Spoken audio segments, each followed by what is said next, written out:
Hi, I'm Chris Wilson. As you probably know, I'm a huge Diablo II fan, to the extent that I co-created Path of Exile as an homage to it. Well, last week, Blizzard shadow dropped a new character class in Diablo II for the first time in 25 years, in an update called Reign of the Warlock. This is a unique situation for me, because it's the intersection of my lifelong love for Diablo II and my career, where I had to design, scope out, and release almost 40 expansion updates to a live-action RPG. There's a lot of feedback online about Reign of the Warlock, and I want to present my personal point of view on it.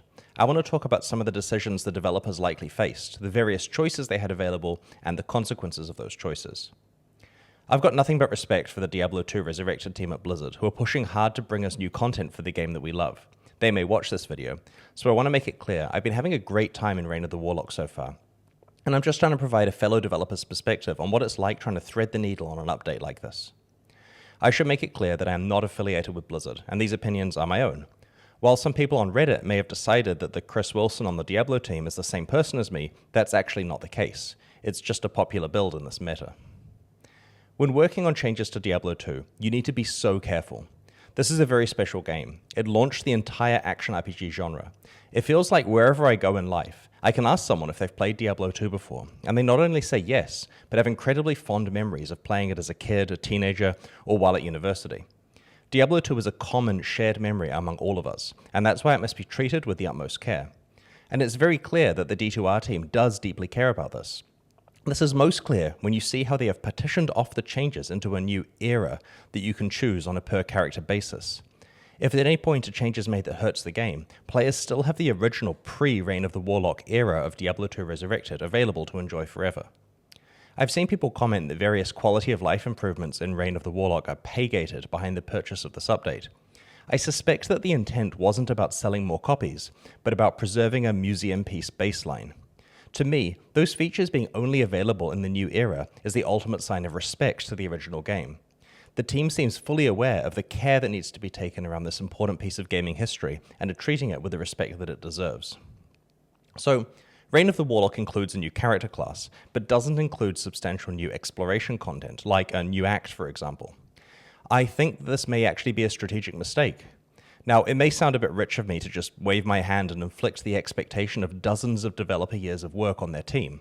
I'm fully aware of how much effort it takes to produce an entirely new act for an action RPG. It would take a year plus of development and millions of dollars. But I feel that this would have very much paid for itself several times over. I suspect the most likely reason that this update didn't contain a new act is the extra year of development would push it out from being able to be released this month, where Blizzard is celebrating the 35th anniversary of the company, the 30th anniversary of the Diablo franchise, and doing the marketing for its Diablo IV expansion. It may not have been possible, due to this timing, for them to consider the dramatic increase in scope that a new act would entail for this update. My issue with this update is that without an act, it essentially boils down to a new character class, some quality of life features, and some new endgame content. But the quality of life features and endgame content are only really relevant for enfranchised players who are actively playing and will benefit from them. Most people don't re-engage with a game just because it now has a material stash tab or an uber variation of the Ancients fight. They want new experiences from it. A new act would have pretty much guaranteed that everyone who had a chance of re-engaging with Diablo 2 would have purchased and played the update. Without new exploration content, it's down to the Warlock to sell the update. But I have some concerns with one of the aspects of how the Warlock was showcased at its announcement. Several of my friends were hyped by the announcement stream and then immediately found and watched additional videos that showcased late-game Warlock gameplay using pinnacle runewords like Enigma. Getting to see the character dominate the game's hardest content took away some of their desire to play. This is something that I learned the hard way with Path of Exile.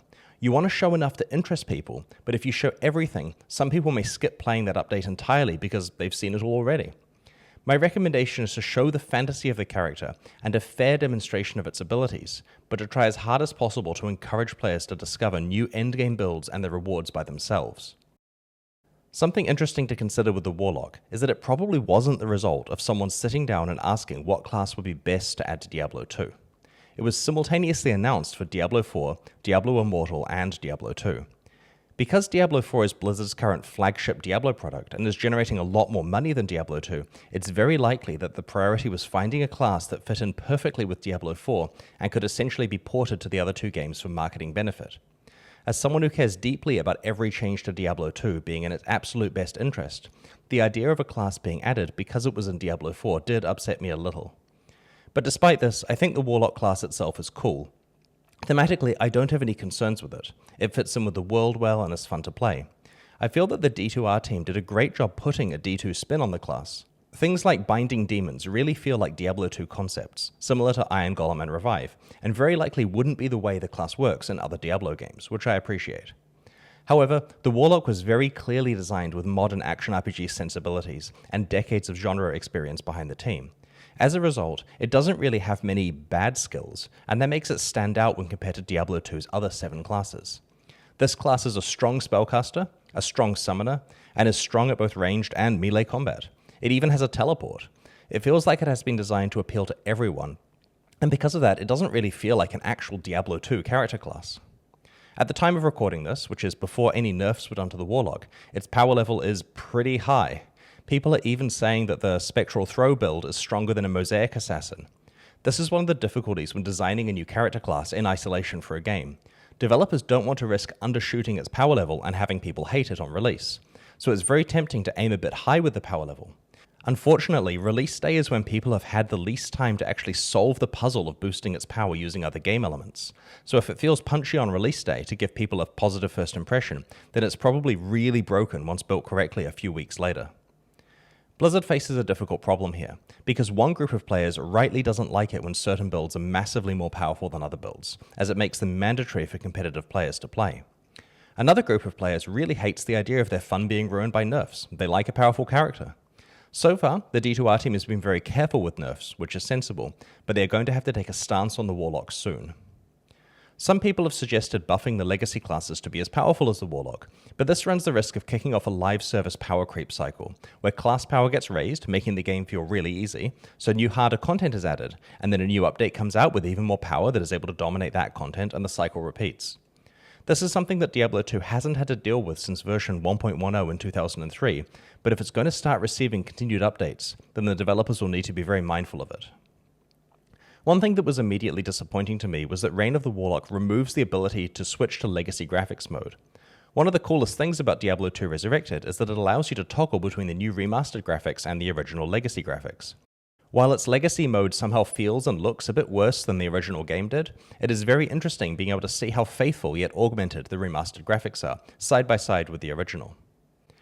The original game used a 2D engine that at every frame of every animation, at every angle, rendered out as separate 2D sprites. My understanding is that this was achieved by some complicated custom tooling, where they rendered out large sprite sheets from 3D Studio Max. This was made even more complex by the presence of attachments like helmets or weapons that had to be layered onto the characters or monsters correctly.